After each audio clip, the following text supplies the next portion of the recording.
Kunle, you mean after everything I did for us, when you had nothing, I supported you. I sacrificed all the things I wanted to do because I believe we were building something together. But this is how you paid me back?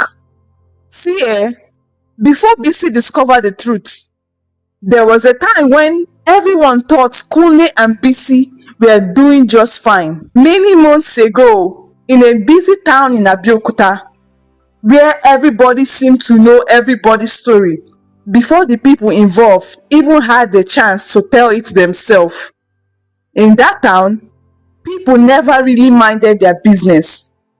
But among all the families people talked about, Kunle and BC were one of the few couples everyone admired. If the walls in their house could talk, they will not complain about poverty. They will complain about the number of times they had watched a salary enter through the door with hope, only to disappear before the week even understood what happened. They were just managing life the way many families do. Kunle was a simple man. He worked with a logistics company where he oversaw deliveries and movement of goods. Every morning, Kunle wore his neatly ironed shirts, carried his bag and stepped out of the house with confidence of a man who had just been invited to solve a national economic crisis, even though his own account balance was usually the first crisis waiting for him.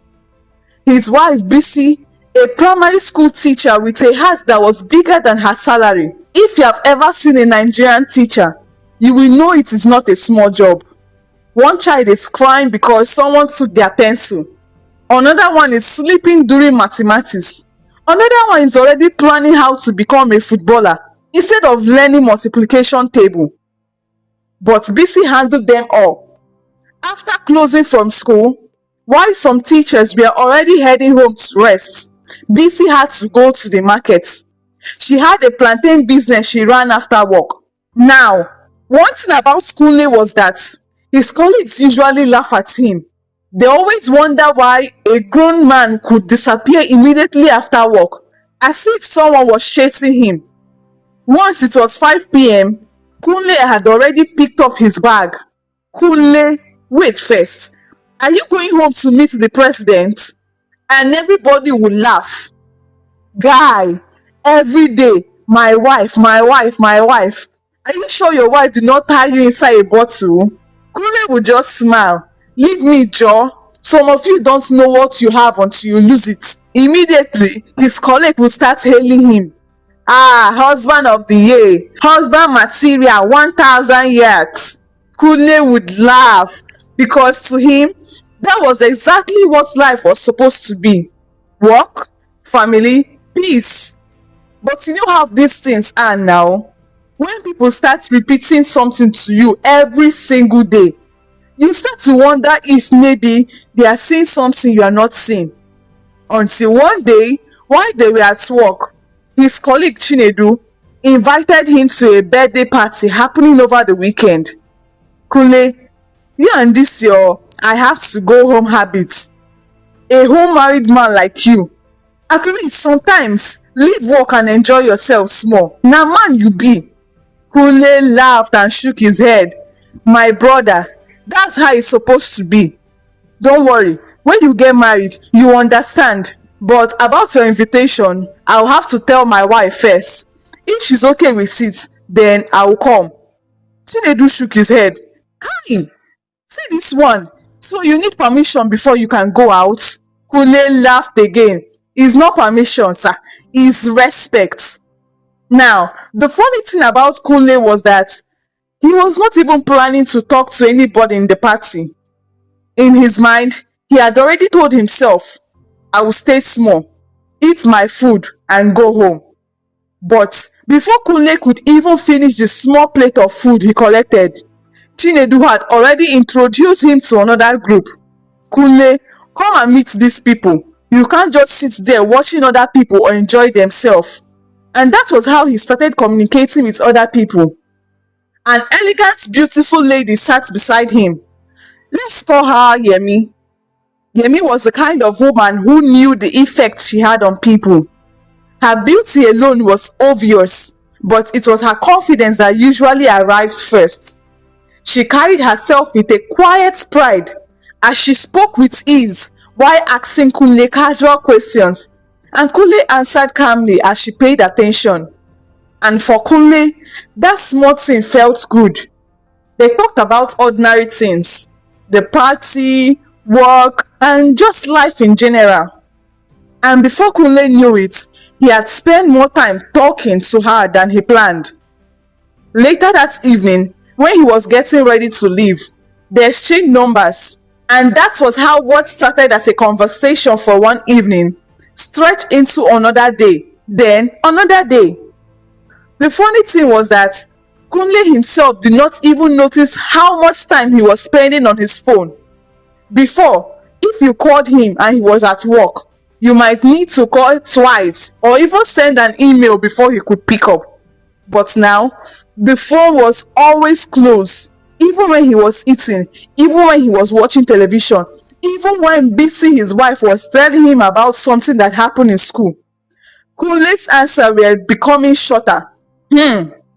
Okay, sorry oh. And Bisi noticed. One evening, she sat beside him while sorting some of the children's exercise books she brought home. She looked at him. My husband, are you okay? He looked up from his phone. Me? I'm fine. Bisi nodded. Okay. And she went back to what she was doing. You know when I'm fine actually means please don't ask me any more questions. That was exactly the state they were in. Meanwhile, Yemi and Kunle's conversations were becoming longer. Yemi had a way of making Kunle feel like he was interesting. She asked about his work, she asked about his dreams, she laughed at his jokes, even the jokes that Bisi had heard so many times that she could predict the ending. And of course, Kunle enjoyed it. And for Bisi, the weight was beginning to show. She was getting tired of her husband's recent attitude. Kunle was busy forming Mr. Romantic outside. He would take Yemi to dates, even borrow from a loan app just to buy her human hair. While back at home, his own family was managing the little things his wife provided. Some nights, Bisi would lay awake staring at the ceiling, wondering when exactly she started carrying a load that was supposed to belong to two people. At first, nobody outside noticed anything. Kunle was still the same man. He still greeted people, still went to work, still came home. But inside the house, things were changing.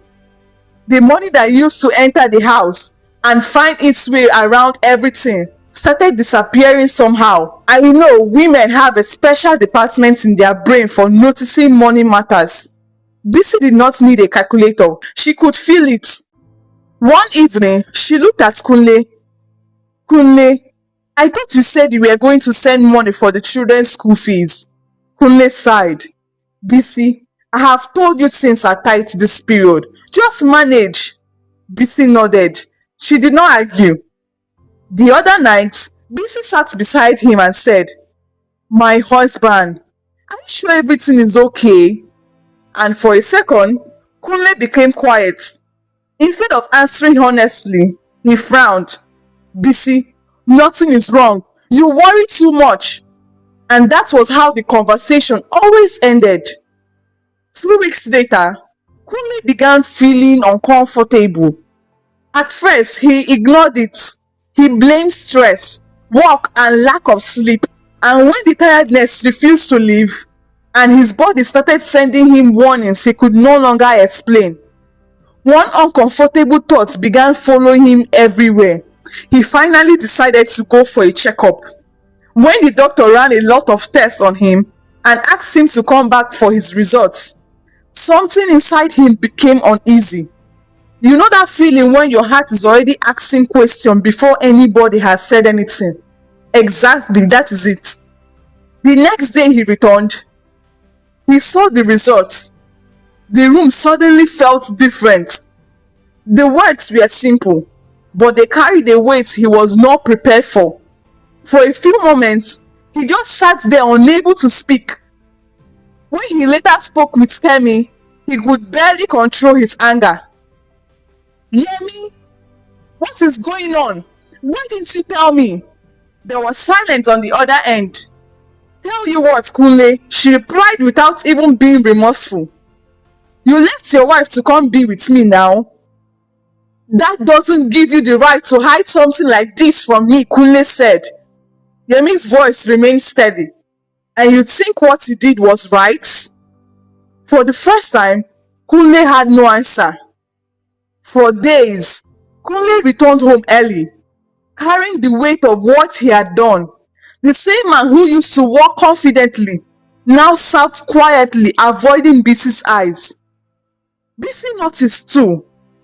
One evening, she asked him again, Kunle, I don't understand what is happening anymore.